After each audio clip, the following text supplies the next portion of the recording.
The call came just after midnight, a nurse's voice, urgent, trembling. "Your sister is in the ICU. Come now." By the time I got there, the machines were already breathing for her. Bandages covered half her body. Her face was pale, drained of everything but fear.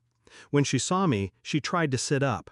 I pressed her back gently, but she grabbed my wrist with surprising strength. "Brother," her voice cracked, "I overheard them. Your wife and her lover, they're planning to shoot you. In the woods, next week." She coughed, blood flecking her lips. "They saw me." He gripped my arm. "His assassin jumped me. I tried to run." Her eyes closed, machines beeping faster. I leaned close. Her whisper barely made it past her teeth. "They forgot why you were Delta Force." The words hung inside me like an old weapon pulled from a hidden case. I sat by her bed for hours, watching her breathe, watching the rise and fall of betrayal made flesh.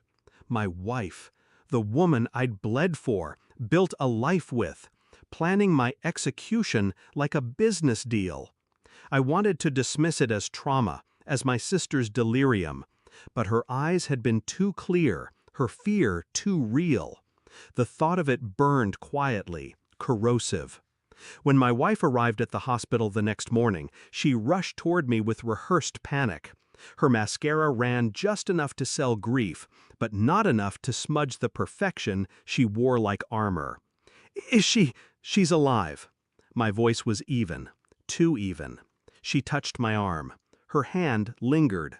Warm, familiar, poison. I forced a small nod, though every nerve in my body screamed. She wasn't grieving for my sister, she was calculating, measuring what had been overheard. The betrayal wasn't abstract anymore. It was a shape in the room, heavy, undeniable. And I knew I couldn't confront her yet, not without proof. I moved through the following days with surgical calm. Her phone, left charging at night, gave me entry. Messages hidden under false names, coordinates, times, conversations not about love, but logistics. My death was being planned the way one books a weekend trip. The lover's number traced back to a man I had once considered an acquaintance, someone who had watched me long enough to know my habits, my weaknesses. I mapped their pattern: midnight calls, meetings at motels, withdrawals from a shared account. She still kissed me goodnight, still laughed at the right jokes, still played the role of devoted wife. But when her eyes lingered too long on mine, I saw calculation where love used to be.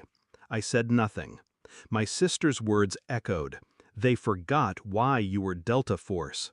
I let them believe I was oblivious, let them think their performance held. But every smile from her, every brush of her hand across my shoulder, was filed, cataloged, turned into ammunition. They wanted me in the woods. So I waited for the woods. The day came quietly. She suggested a walk, her voice light, casual, as though it had sprouted from affection. "Just us. You've been so tense. The fresh air will help."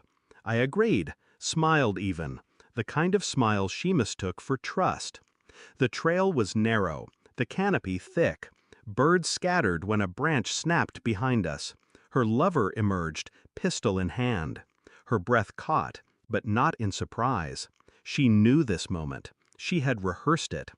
I turned to her slowly, studying her face. She couldn't meet my eyes. "Now?" the man asked her. She hesitated, then nodded. A small nod, but it sealed her fate. What neither of them knew, what they couldn't know, was that I had already rerouted his weapon, swapped it during one of their clandestine meetings I followed. My hands had been on it days ago, a single round removed, chamber locked. He raised the pistol, pulled the trigger. Click. Confusion widened his eyes. My wife gasped, her performance faltering into raw fear. I stepped forward, calm as stone. I took the gun from his shaking hand, held it up between us like an artifact of their failure. "One round," I said quietly. "That's all it would have taken. Her knees buckled. She whispered my name like it was a shield.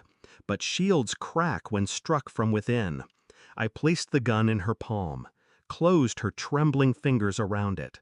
"Pull the trigger," I told her. Her head shook violently. Tears streaked her face.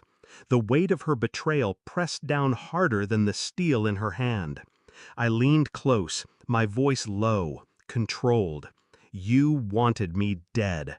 Now live with it." Then I let go. She collapsed, sobbing, the gun clattering against the dirt. Her lover fled into the trees, but I didn't chase him. His life was already hollow. The real execution had already happened, and she knew it. I walked out of the woods alone. The silence wasn't heavy, it was clean. My sister would heal, scarred but alive. She had warned me, saved me. She was my blood, my anchor. My wife?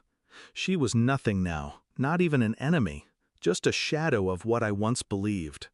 Revenge hadn't required a bullet, only truth, and truth had done its work. As I reached the road, I looked back once. The trees swallowed her sobs, the sound of a woman realizing she had destroyed herself. I felt no pity, no rage, just clarity. They planned to bury me in the woods. Instead, I buried them there. Thanks for watching. Don't forget to like, share, and comment. Subscribe now to Cheating Stories Insight World for more amazing stories.